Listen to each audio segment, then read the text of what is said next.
Richard Attias, vous vous sentez patriote? Oui. Ça veut dire quoi pour vous, par exemple? Moi, je suis très attaché à mon pays, au Maroc. J'ai vraiment une racine profonde attachée à mon Maroc, à mon pays, pour une raison très simple.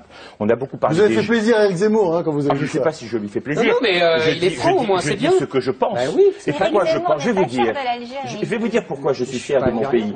On a beaucoup parlé tout à l'heure de la Shoah, des Juifs, etc. Nous, on a été extrêmement privilégiés, puisque vous savez qu'en Afrique du Nord, on n'a pas été trop. En tout cas, j'étais pas né à l'époque, mais il n'y a pas eu trop de dégâts par rapport au nazisme.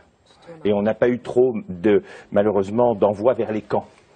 Par contre, quand le régime de Vichy est arrivé au Maroc, et qu'on a demandé au roi Mohamed V, le grand-père du roi actuel, de donner les Juifs, il a dit, si vous voulez les prendre, vous me prenez moi en premier. Et je crois que c'est ce devoir de mémoire qui fait que je suis resté marocain, même si j'ai quitté le Maroc à l'âge de 16 ans, et je crois que c'est important de montrer cette nationalité, cette marocanité qui a des valeurs, et je crois qu'aujourd'hui, dans un monde où on perd beaucoup de valeurs, il est important d'en porter certaines. Et évidemment, je voulais aussi parler de la France, de votre rapport à ce pays, de votre langue.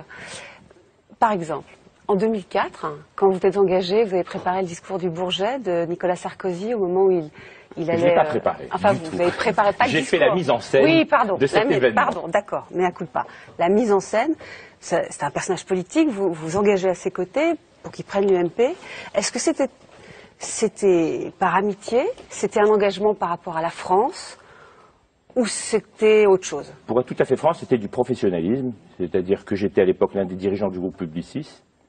Publicis a été contacté avec un de mes collègues qui était lui le vrai communicant, Christophe Lambert. Donc c'était du business, quoi. Et à un moment donné, on nous a demandé de travailler à la mise en scène de cet événement.